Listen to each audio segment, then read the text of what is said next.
Hey everybody, welcome back to the channel. I'm Ryan, the head of Studio M, and today we're going to take a look at some of the new stuff that's been released by AMG for Marvel Crisis Protocol.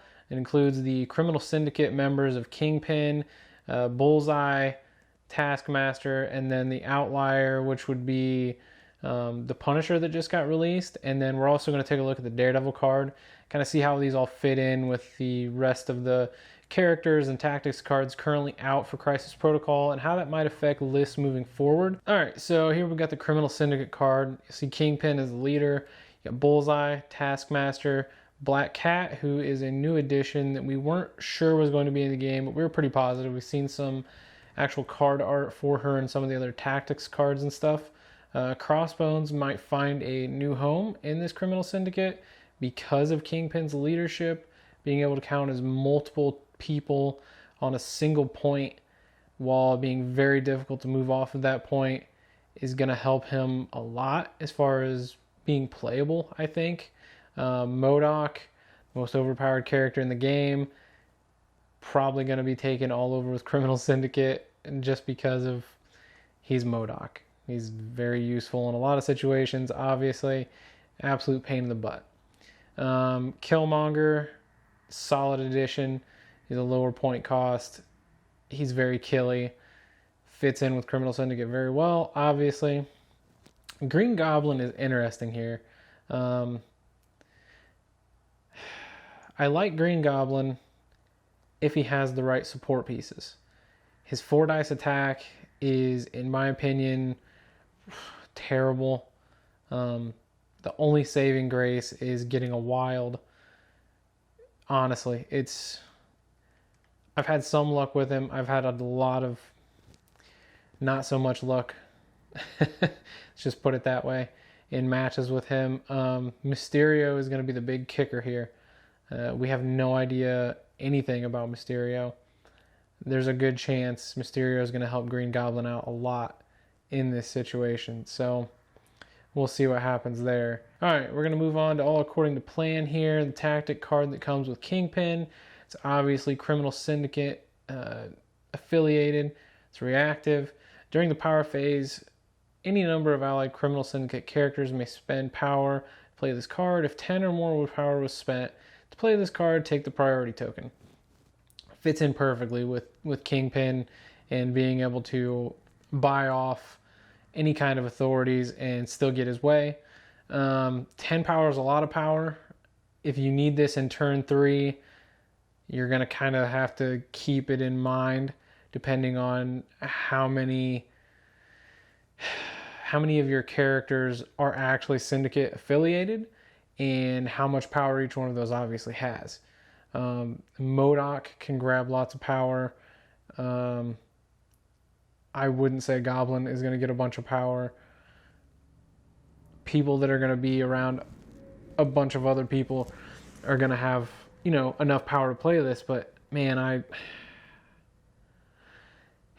if you're going to spend power off of MODOK after MODOK got smacked in round 2 or round 3, chances are whenever he's going to get dazed, you're going to have priority token anyway. Unless you're playing like Black Order or something like that has a low model count. If that's the case, obviously, this card is a must-have. It really doesn't matter. If you're playing Black Order with Criminal Syndicate, it gets around the Proxima and Corvus problem of, hey, we're going to double activate, smash you, and then we're still going to activate first in the next round, and we're going to take out whatever character we just put on injured side. This will help with that, absolutely. So I think mainly it's kind of a just play against Black Order, in my opinion. Nothing else is going to have a low enough model count that you should have to take this, or, it's very situational outside of playing against Black Order, in my opinion. But I guess we'll see. Move on to actually seeing KINGPIN's card here.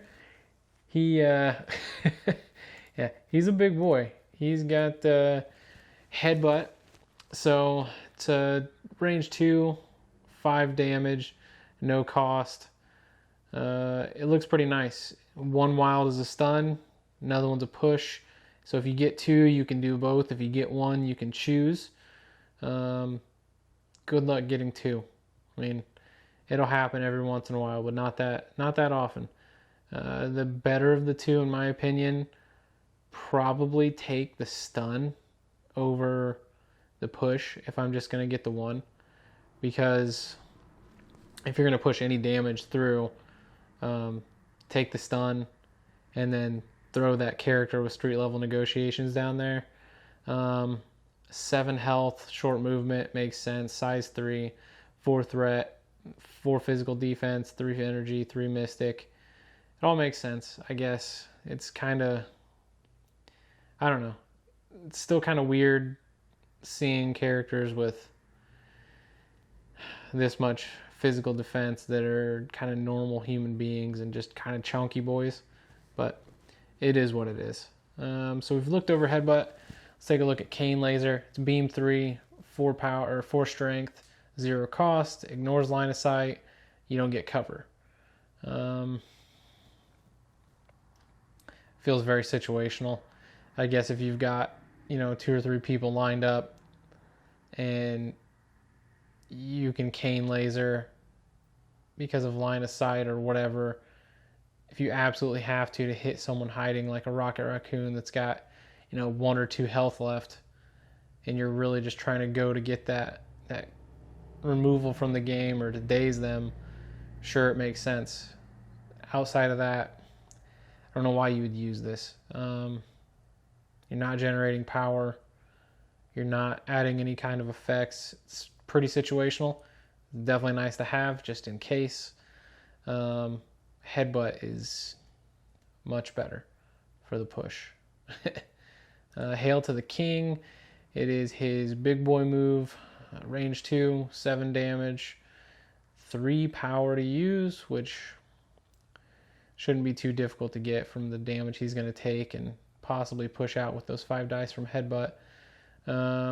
You can throw them, so this is good to pair with, you get a headbutt, you stun them, hopefully, you hail to the King, throw them into something nearby, and then you can move down here in street level negotiations and throw them again.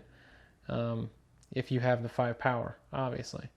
Be a good round 2 thing. You're going to do probably anywhere from 2 to 4 damage on average with Hail to the King, and any damage dealt, you get to throw them short. They're still probably going to be within, your range 2 for street level negotiations if you throw them correctly or, you have stuff nearby. They also get stagger. So they're going to have stun, stagger, and you're possibly going to get to throw them again to do damage to somebody else. Let's take a look at Kingpin's leadership, which is illicit network. So once per turn, anytime during an allied character's activation, you may spend 2 power to use this leadership ability. Move 1 asset or civilian token being held by the active character to another allied character within range 3. Character cannot hold more tokens than allowed by the crisis due to this leadership ability. Additionally, each allied healthy character contesting an objective counts as 2 healthy characters when determining who is securing that objective token. So this is what I was talking about with Crossbones, right? So he counts as 2 people on 1 spot. He's very hard to take down. He can't really be pushed off objectives. That's his big thing. And then, if you've got somebody else on the team, they have to be criminal. Well, see, this is what's always throws me off here. It says affiliation Criminal Syndicate, but this just says an allied character's activation. So I think becoming allied, if I remember correctly, is anyone on the team can hand stuff off, not just Criminal Syndicate people. Maybe I'm wrong. Trying to think. I don't know. I'm going to have to look through the book for that. Either way, you'll be able to spend 2 power, take a token, give it to somebody else. It'll come in handy if you've got somebody that's got a long move or, you want to kind of pass it off within, it's within range 3. So Wakanda Herb is going to be ridiculous, possibly with a goblin drop off on Killmonger, and then him being able to kind of do his stuff. But let's see.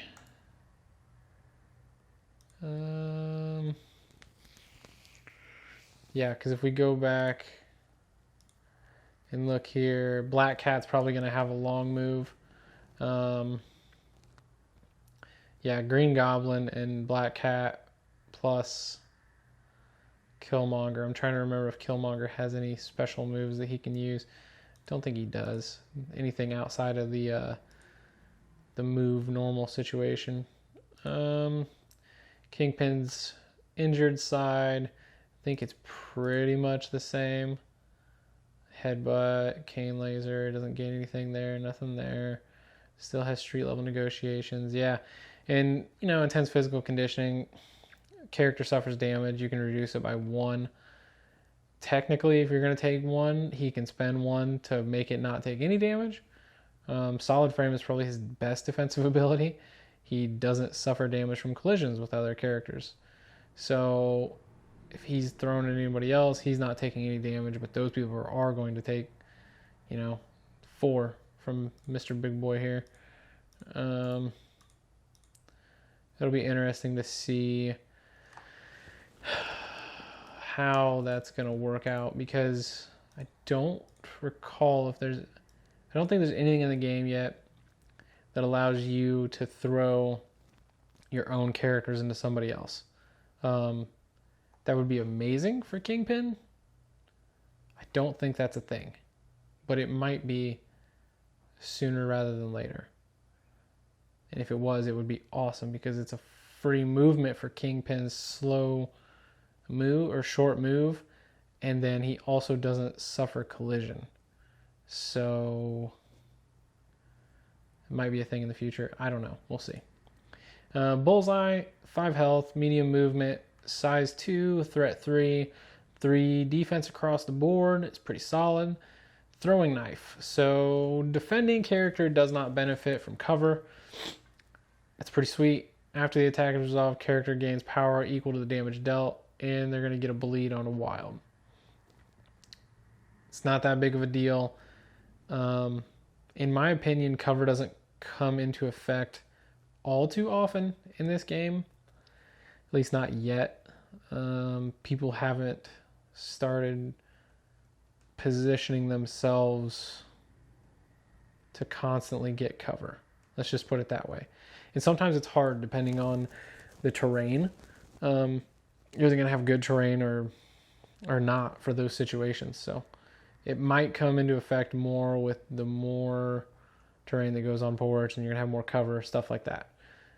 Defending character, let's see, pincushion. Also physical, range 4, 5 damage coming in, but it is 4 power. It's good, but it's expensive. Don't get cover again. After this is resolved, target gains bleed automatically. And then rapid fire. After this attack is resolved, this character may make an additional pincushion attack without paying the power cost. Additional attack must target the original target character, and you do not get the special rule again. So while expensive at 4, you're basically throwing 2 different sets of 10 dice out within range 4. They're not getting cover. You can kind of pair this. Hit and run is obviously nice, but you're looking at 6 power, but he's going to get to make his attack immediately by giving him a move.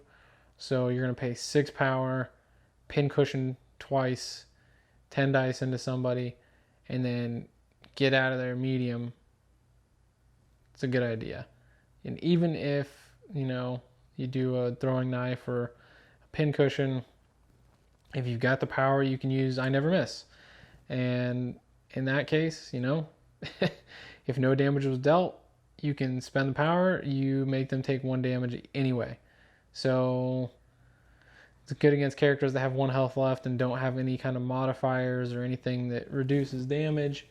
Parting shot, reactive superpower, After an attack targeting this character is resolved, this character can use a superpower.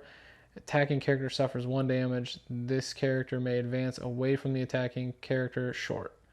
So, again, hit and run, automatic damage. I don't know. You know, there's no range requirement on this, which makes it very powerful. So, anyone, Hawkeye, if Hawkeye's got 1 health left, Hawkeye takes a shot at Bullseye, doesn't put him down. You know, Bullseye can spend 2. You automatically take 1 damage and you're going down. And then he gets to move away short. Maybe he can reposition better for the next round because he just dazed your Hawkeye. It's pretty good for not having any kind of range requirements or anything like that on it. I mean, it doesn't care if he has line of sight. It doesn't care if you're in cover. And he doesn't care what range you're at. If you can hit him, he can hit you. So, see if he's got any changes on his injured side. Don't think he does. It looks like it's all the same. Hit and run's the same. Parting shot's the same. Yep, so no changes there. I think the health was the same, right? Yep, 5. Yeah, so that's all the same there. We'll move on to Taskmaster, who has become my favorite character coming out. Because I like to do lots of damage. And Taskmaster likes to do damage too. So he's got 6 health. He moves medium. He is size 2, which is important in my opinion because he can hide behind things and get cover from a lot of things. Threat 3, 3 defense across the board. It's fantastic. His first attack is a sword strike, which is physical. Range 2, 5 damage, 0 cost. Obviously, you get damage equal to the damage dealt, or power equal to the damage dealt. And on a wild, you get a bleed. Nothing special there. Seen it all over before. Shield throw, range 4, strength 4, no cost. He ignores line of sight. You don't get cover. He also gets the ricochet ability, much like Captain America. Anyone within range 3 of that original target, if you get the ricochet, you know, you get to smack them with the shield too. You're not getting any kind of power for this or any special sauce from bleed or anything else like that. It's kind of risky, even if you have rerolls. I mean, if you have Shuri back there and she's within range, awesome. You can spend some rerolls on it. Cool. If you have Thanos on your team and you want to add 2 dice, cool. It helps. In my opinion, adding the 2 dice to give you 6 is better than spending power off of Shuri. Let's try to reroll 4 because, I don't know. It just never seems to work out on 4 dice attacks for me. I don't know why. We'll see. Let's see what happens with Mr. Taskmaster. His big boy attack, which I love, is, I know I'm going to butcher this. I'm pretty sure it's mnemonic. Yeah, it's mnemonic technique. Range 2, strength 4, 2 power. Doesn't sound like anything special. I mean, you're spending 2 power to get 4 dice, you know? Whoopee. It's worse than his sword strike, right? No, not really. Because you're getting to add dice equal to the target's physical defense. Doesn't matter if you change your attack type. You're still adding them off the physical defense. So, target cannot modify or reroll dice in the defense roll during this attack. Now, why do I love this? Okay. I like playing defenders. I like using Doctor Strange and Wong. At 16 points, you can fit Doctor Strange at 5, Wong at 2, Taskmaster at 3, and then Thanos at 6. And those 4 give you 16 points. Why is that important? Well, Thanos is going to build power. I mean, he's going to do Thanos things. Doctor Strange has the ability to heal. Doctor Strange has lots of good stuff.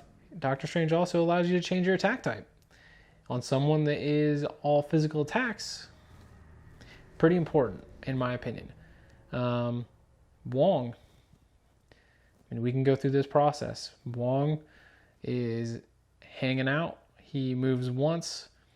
He gets on a back point.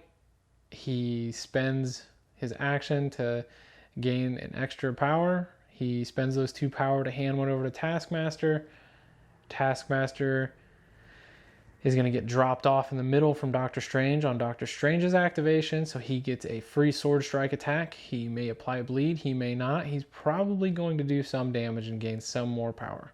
So you're at 2, now you're at 1 from the drop off. You're probably going to gain another 2 power, which is going to give you 3. Hopefully. That's the hope. And then, you're probably going to activate Thanos next. Try to get in there for an attack. Build some more power on him, or get him into range to get attacked to build some power on him. And then when Taskmaster goes, he's going to spend a power. Well, he's not going to spend the power yet. So he would probably do a sword strike if someone's in range still and gain some more power. And then he's going to use, I'm going to struggle saying this every time, mnemonic. I'm pretty sure it's mnemonic. I don't know how else you would say it. Mnemonic technique, which is going to be 2 power. And he's going to spend 1 to change it to energy or mystic, or even just make it physical. Doesn't matter, because what you want to do is apply that hex, and you want to attack their weakest defense. So if you're attacking Captain America, you're going to make it mystic. He's going to get 2 extra dice from Thanos, because Thanos is going to spend the power to hand them to him. So your 4 dice attack now becomes 6 thanks to Thanos. And you're going to add Captain America's physical defense to the attack, which is going to give you 4 more dice, which is going to put you at 10. So for 3 power, you're making a 10 dice attack on Captain America that is mystic, that is going to apply hex, that Cap doesn't get to use any of his special abilities to do anything with. He also can't modify or reroll the dice, period. So if he has a Shuri back there, sucks for him. You don't get those rerolls, buddy. That's a lot. That's very good for 3 power. I mean, sure, you're spending 2 power off of Thanos to feed him those extra dice, but if he needs it, he needs it. You don't even have to. In my opinion, I guess you're still getting 8 against Cap's 2 mystic with no rerolls, and you're applying a hex. I mean, it's pretty absurd for 3 power. Then we'll move down to his normal superpower here, which is photographic reflexes. Costs 2 power. When you attack, after an attack targeting this character is resolved, this character may use this superpower. If the attacker is within range 3, roll 4 dice, deal 1 damage to the attacker for each crit and each wild rolled. If the attacker has already targeted this character with an attack this turn, roll 6 dice instead of 4. So, you got 6 health. You might want to chance it if they're going to, just use one of their basic strikes, and you're going to go their 4 or 5 dice on your 3. Cool. You want to build power. I'm fine with that. Hit me, And then the second go around, all you spend the 2, and I'm going to roll 6 dice and basically try to smash you. Because it's after you've been targeted. So, and within range 3. So each crit and wild, it's a chance, but 6 dice for 2 power, again, that's pretty powerful for the cost to benefit ratio. There's a lot of characters out there who have a 2 power cost attack that only does 6 dice. And it's not a reflexive attack, It's not a, hey, you targeted me, now I'm going to attack you and I might knock you out or daze you. He's got an intuitive pattern recognition. If an enemy character targets this character with an attack and has already targeted this character with an attack this turn, you automatically roll 2 more defense. So it's kind of a bank off of photographic reflexes. You're going to get the 2 if you've been targeted before. So he's harder to hit the second time you try to hit him.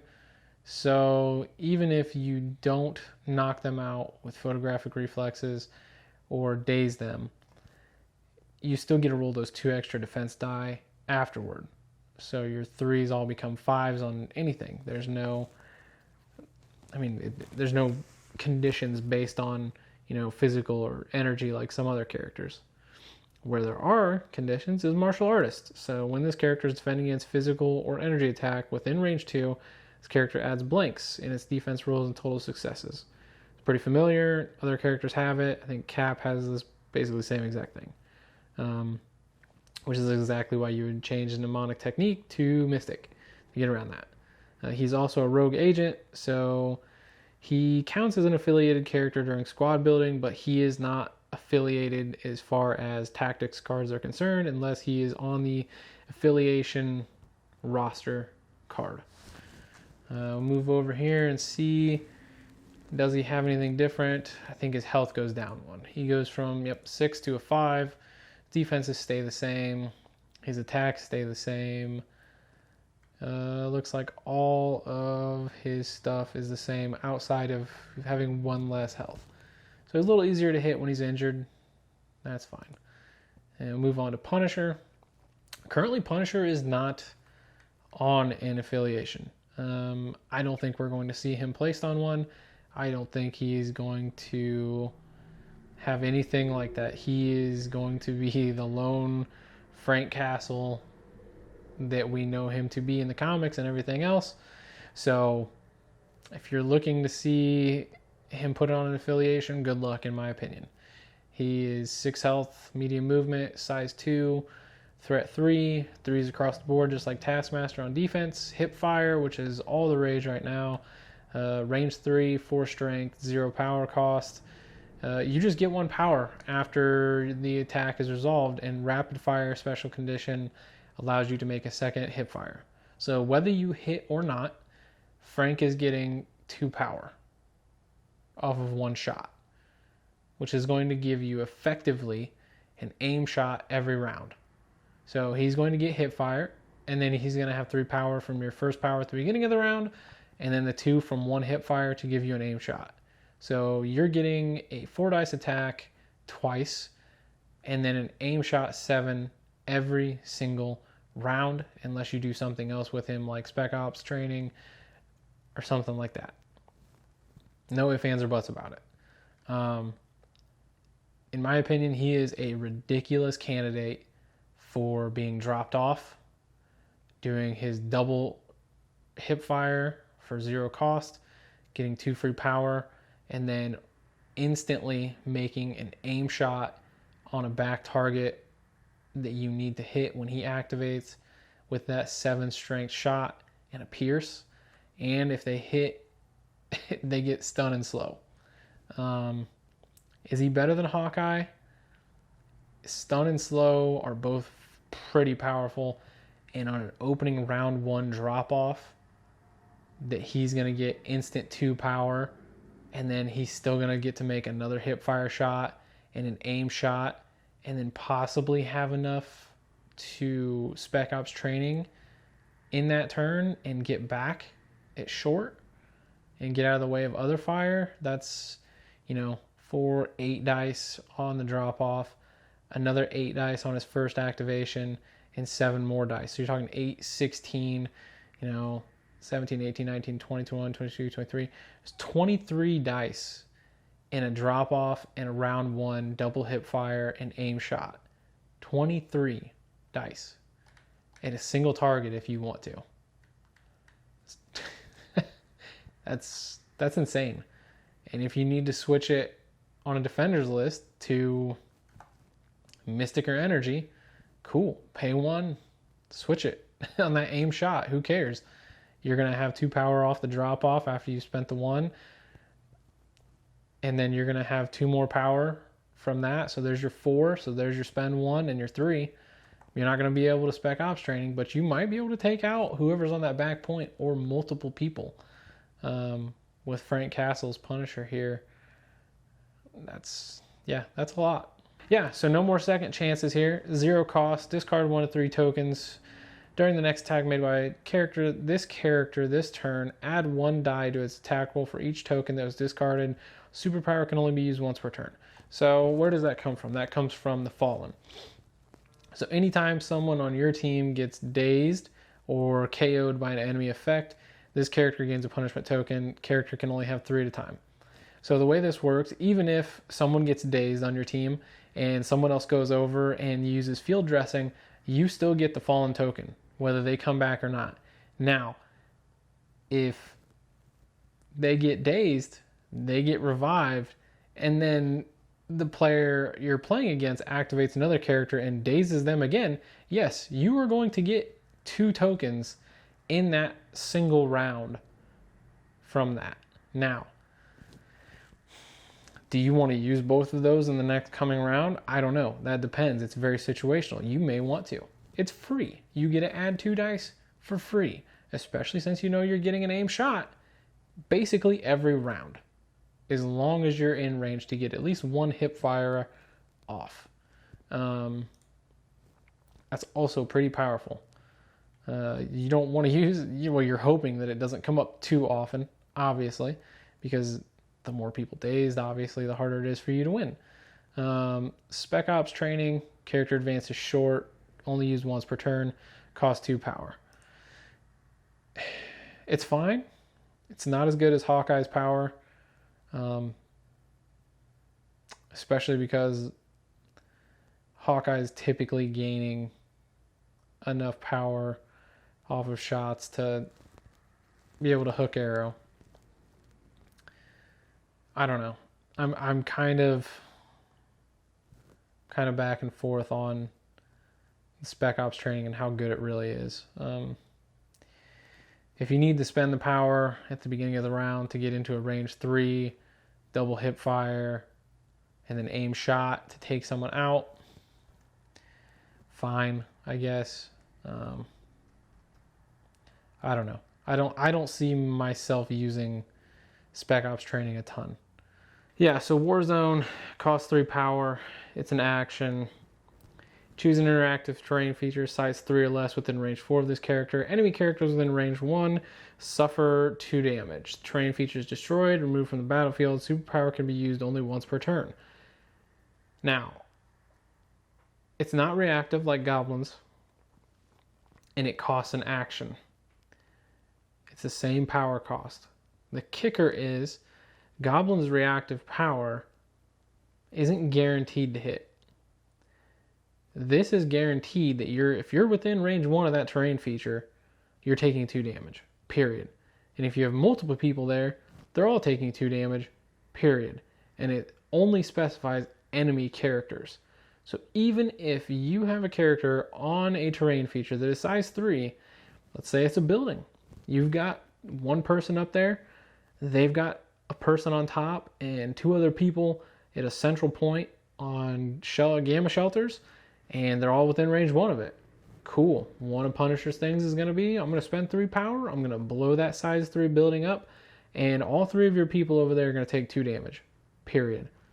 And then he's probably going to hip fire twice at, has to be the same target, but he's probably going to take somebody out.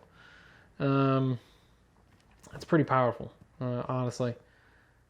I didn't realize it was every enemy character within range 1 suffer 2 damage. Yeah. Okay. It's range 4 too, so effectively he has a range 3 attack, a range 4 attack, and a range 5 attack. The the condition there is obviously you have to have a terrain feature that's size 3 within range 4 for that to work, but you're probably going to have that, round 2 when he's possibly going to have 3 power, or even round 1. You're not going to be able to do it round 1 unless you get dropped off, because then you can hip fire. He's going to have 3 power, and then you can Warzone, people on a back point or something like that if there's a terrain feature back there. I don't know. It's going to be interesting to see how that turns out. So see if anything changes. Yep, he gets 1 less health. I think that's it, right? He goes from 6 to 5. Yeah. Still 4 dice on the hip fire. Still that. Everything else stays the same. So he's kind of just like Taskmaster. He just loses health on his injured side, which is fine. It's not that big of a deal. And then we're going to move on to Daredevil, the man with no fear. 5 health, long movement, size 2, threat 4. 3s across the board on defense. Seems to be pretty popular nowadays. His first attack is a physical strike, range 2, strength 5, 0 cost. You get damage equal to the power equal to the damage dealt. Stun on wild, which is handy, especially for 0 cost. Helps a lot. Baton hook, pretty sweet, I'm not going to lie. 2 physical, or it's a physical attack, range 4, 4 power, or 4 strength, 0 cost. You ignore line of sight, and you don't get cover, which I think is kind of funny because it is a push toward your character. And it's only size 2 or less, so you can't pull people out of, if you're out of line of sight, you can't pull them out of line of sight. It doesn't matter, and it's only a push, and it can be towards you. So maybe you can baton hook. You get a wild. You can push them at the 90 outside of cover and outside or away from being out of line of sight from you. Baton hook again. Try to pull them in closer. And it's 2 short moves, size 2 or less. So maybe that Rocket Raccoon you thought was nice and safe behind his, size 2 terrain feature, getting cover and line of sight and able to see everyone else over the top of it. Maybe that's a good way to pull him out. I don't know. It seems risky to me for 2 4-dice attacks with no modifiers or rerolls. I don't know. It's one of those very situational things that I don't think will work very often, but it's there if you want to try it. Next attack is Devil's Deliverance. This is his big boy attack. Area 2, so sweeping all around in a big circle. Strength 2 attack, which seems ridiculously low, right? 5 power. What in the world is going on with this? It's super overcosted for 2 dice, right? No, not really, because you add 2 dice for each non-dazed enemy within range 2 of this character when this attack was chosen. So, does it kind of suck that they put non-dazed in there? Yes, it does. I mean, not gonna lie, it would be nice if it counted for every character there, but since they obviously don't pose a threat to Daredevil, it's fine, it makes sense. On Gamma Shelters, good luck with this. If you want a bunch of people just hanging out on that middle point, and Daredevil gets dropped in there, spends 5 power, you've got 3 people there, have fun with his 8 dice attack on all 3 of your people, and they all get pushed away short, period, whether it does damage or not. So it can be very useful, because if those people have already went and activated that round and they get pushed outside of the Gamma Shelter, taking another point of damage. So any damage they took, taking another one, because you're not going to be able to move back within unless you have Thanos back there portaling people or something else that allows people to move outside of their activation. Man Without Fear is reactive, cost 2. After an attack targeting this character is resolved, this character may use a superpower. If the attacker is within range 2, this character may make a strike attack targeting it. That's a really weird way to word that. I don't know why it doesn't just say this character may make a strike attack against them. It's very odd. Yeah, because it has to be resolved entirely. So, okay, there's your condition there. So it's not interrupting anything. It's after it's resolved. So if he survives and they are within range 2, you can spend 2 power and make a 5 dice strike to try to stun them. So, again, it's okay. I'm not the biggest fan of it. That's fine. Radar sense, when defending against physical or energy attacks, character adds blanks. Okay, another Captain America thing. Cool. He's got wall color. That helps. Let's check out his damage side. Probably not going to change. He gets a health. So unlike Taskmaster and unlike Punisher, he goes from 5 health to 6 health. And he is a long mover, which should be noted because that's pretty important. I know there's a lot of talk about his threat level at, a 4 threat. Is he worth 4 threat? I don't know. I don't know what all they take into account when they're doing this. In my opinion, he's fine at 4 threat, especially with Devil's Deliverance. I don't know. See, okay, this did change though. Devil of Hell's Kitchen. So, see, he goes from Man Without Fear for 2 power to Devil of Hell's Kitchen for 2 power. And this one's better. So Devil of Hell's Kitchen changes. Character may immediately perform an attack with a power cost of 0 against an enemy character within range 2 after the attack is resolved. If the attack roll contains any skull results, this character suffers a damage, can only be used once per turn. So, it's not costed. So he can make 2 strikes, or 1 strike, Devil's Deliverance, and then if he's got the power, he can do a Devil of Hell's Kitchen for 2 power to do another strike for free. I don't know if he gains the power, but if you roll a skull, you're going to take the damage. It's interesting. It's very interesting. So, I don't know. The fact that it's not a costed action and you can technically make 3 attacks is fascinating. I mean, I'd probably do 2 strikes, pay the 2, do another strike instead of Devil's Deliverance. But if you have enough people around you and it makes sense and you have the power, sure. But I think that's going to, yeah, Devil's Hell's Kitchen is going to be a lot of 3 strikes on his injured side. And it helps that he's got the extra health. So I guess we'll see what happens there. And then, yeah, we're back to this. So all in all, I think the Criminal Syndicate affiliation is going to, what is going on? Is going to be pretty good. It's going to be interesting to see what Black Cat and Mysterio bring to the table. Daredevil in the Defenders is going to be kind of ridiculous with the ability to change his damage type. So these are my thoughts on the Criminal Syndicate and the Punisher and Daredevil.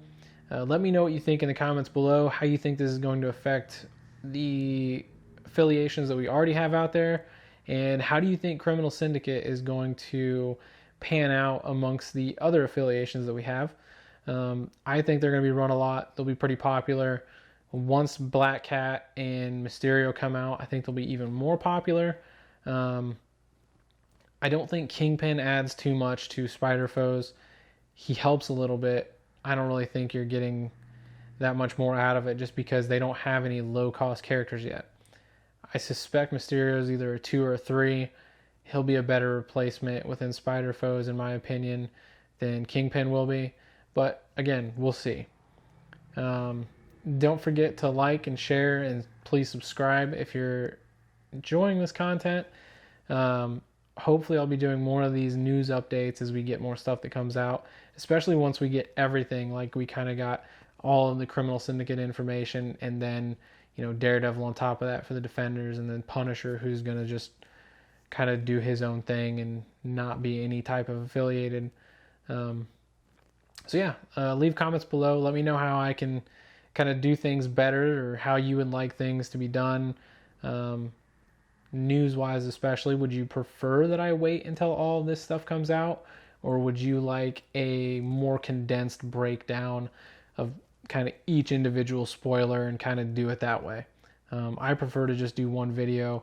I know a lot of people don't want to sit here for 20 minutes though and, you know, digest everything that's going on. So that'll be it for me, and we'll catch y'all later. Don't forget to tune back in. I've got battle reports coming up from Season 3 of Tabletop Simulator, and we'll probably have more news coming out as well. So we'll catch you later. Thanks for watching. See ya.